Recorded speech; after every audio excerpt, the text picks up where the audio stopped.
สบายดีมื้อนี้ข้าพเจ้าจะมาเว้าเกี่ยวกับที่ขึ้นบ้านใหม่หรือว่าขึ้นเรือนใหม่ตามฮีต12ของ14ตามประเพณีของชาวเมืองปักลายฉะนั้นพิธีการขึ้นบ้านใหม่นี้ก็จะมีหลายรูปแบบหลายขั้นตอน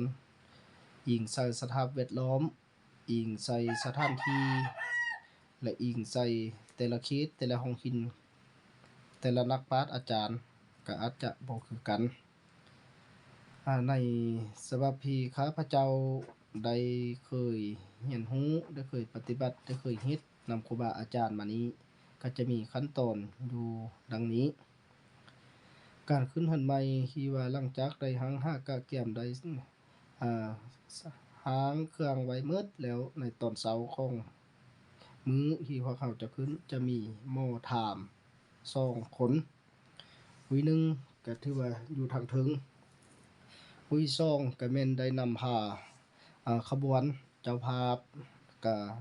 พ่อแม่ประชาชนญาติพี่น้องที่มาร่วมอ่าได้นำพาแห่หลังจากแห่ไปฮอดนาเรือนแล้วจะมีพิธีตบพามกันคือดังนี้ผู้ที่หนึ่งก็คือผู้อยู่เทิงเนาะจะได้เอิ้นห้ามโดยเสียงแข็งได้หน่อยหนึ่งว่าไปทางใดมาน้อรับกระดอนขอนกะตาพากันมาแต่ไสคือว่าหลายหูหลายคนหลายมักหน้าหลายตาแม่นหากันมาแต่ไสเด้ผู้อยู่ลุ่มจึงได้ตอบไปว่าโดยข้าน้อยพวกคุกค้ามาแต่เมืองมันเมืองพองอันอบอุ่นหุ้นแล้วอดีตการแต่ก่อนกี้บ่มีแล้วสิทุกข์จนทราบว่าคนทางนี้มีการขึ้นบ้านใหม่พวกคุกค้าจึงแหลมใส่ยักคำขุ่นลูกเตาให้เข้าใดซุ่มหยินผู้อยู่ถึงจึงอ่าห้ามต่อไปอีกด้วยเสียงเบาลงว่า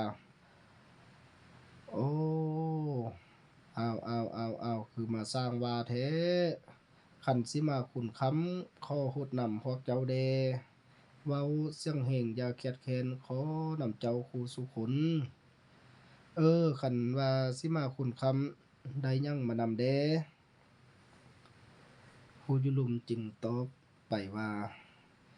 ได้หลายแนวมาตอนลูกหลานฮับจนบากิวพังคนฮับพังคนหิ้วได้มาตอนคู่สุเหนียวกุบส่องฟ้าพาส่องเดือนดาวก็ได้มาแห่ลูกหม่องห้องลูกกว่าก็ได้มาหังเครื่องกินของขวาหังคอยค้ามาใส่ได้บ่คืนคาดจักแนวใดพังได้พระมาให้มาหาใส่เขามาอยู่ขอให้เปิดประตูให้บันไดแก้วให้ห้องเหี่ยวได้ฮ้อน แล้วก็จะมีพิธีห้ามเนาะผู้อยู่หึงห้ามว่าของคำของคูณได้มาบ่เครื่องอยู่ของกินขอให้ค้ามาใส่ได้บ่จะมีการขั้นตอนตอบกันอยู่หั้นหน่อยหนึ่งหลังจากนั้นอ่าตอบกันแล้วแล้วผู้อยู่ถึงจึงได้ห้ามตึมว่าเออคันว่ามาคูณค้ำข้อนำพวกเจ้าแด ลองเว้าชื่อเรือนหลังนี้มาเบิ่งดูหากว่าเว้าบ่ออกบอกบ่ถูกหักกลับคืนบ้านพวกเจ้าซะคันหากว่าเว้าถูกเว้าแม่นแม่นเรือนคำเรือนคูดแม่นเรือนพวกเจ้าแท้เว้า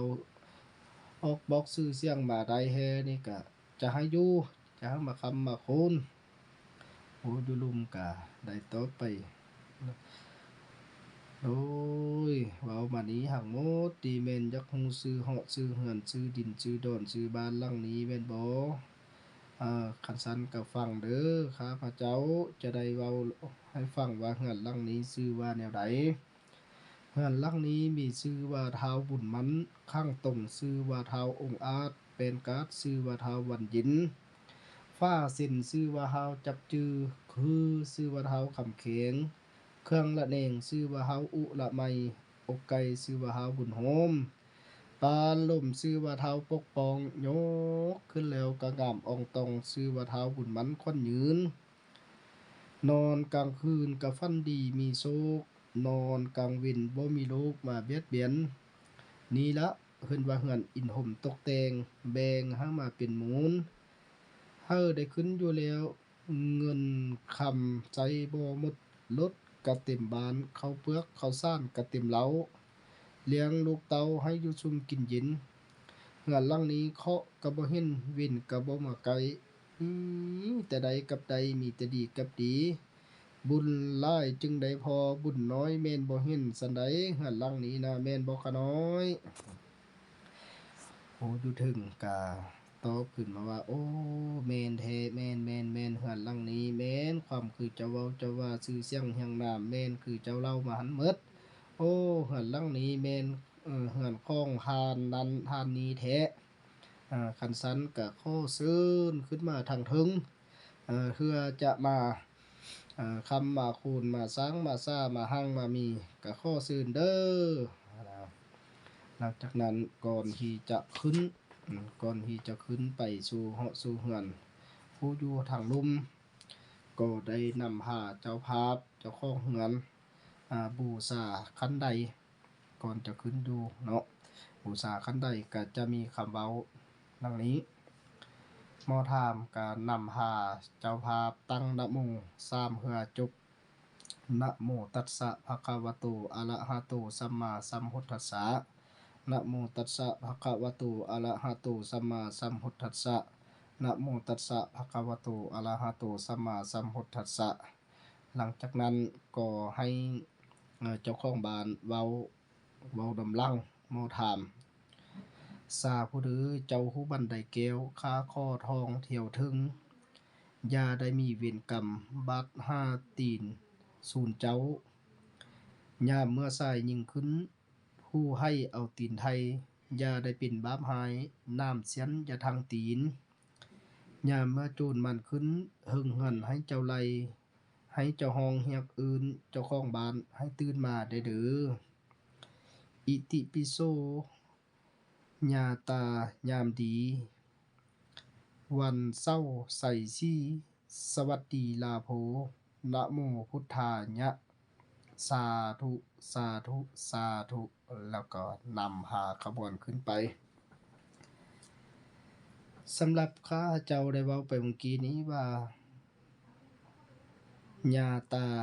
ยามดีวันเศร้าใส่ซี่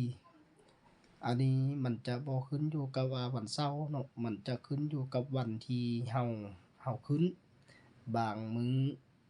บางเฮือนบางพานเพิ่นก็หามื้อได้วันอาทิตย์วันจันทร์วันอังคารวันศุกร์วันเสาร์วันพุธ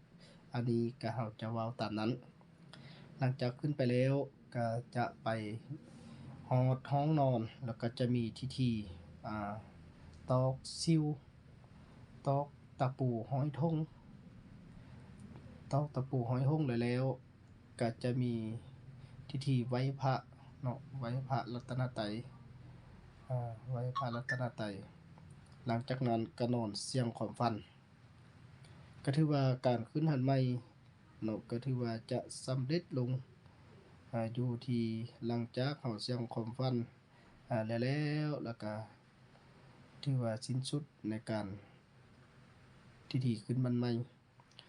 ส่วนลายสาวหมากปักลายของพวกเราหลังจากนั้นที่ว่าออกมาแล้วก็จะมีหาควันแล้วก็มาบาดซี่โคโตเคนให้แก่เจ้าของบ้านเจ้าของเรือนหั้นเนาะอันนั้นแม่นข้าพเจ้าได้เล่าเกี่ยวกับพิธีขึ้นบ้านใหม่ให้บรรดาพ่อแม่ประชาชนได้รับรู้นำกันคือดังนั้นหากว่าตัวใดมันทิศทาดบ่คักบ่แน่บ่สอดคล้องก็ถือว่าคอมเมนต์และติชมกันมาได้เพื่อให้ได้ไปปรับปรุงและแก้ไขอีกตึม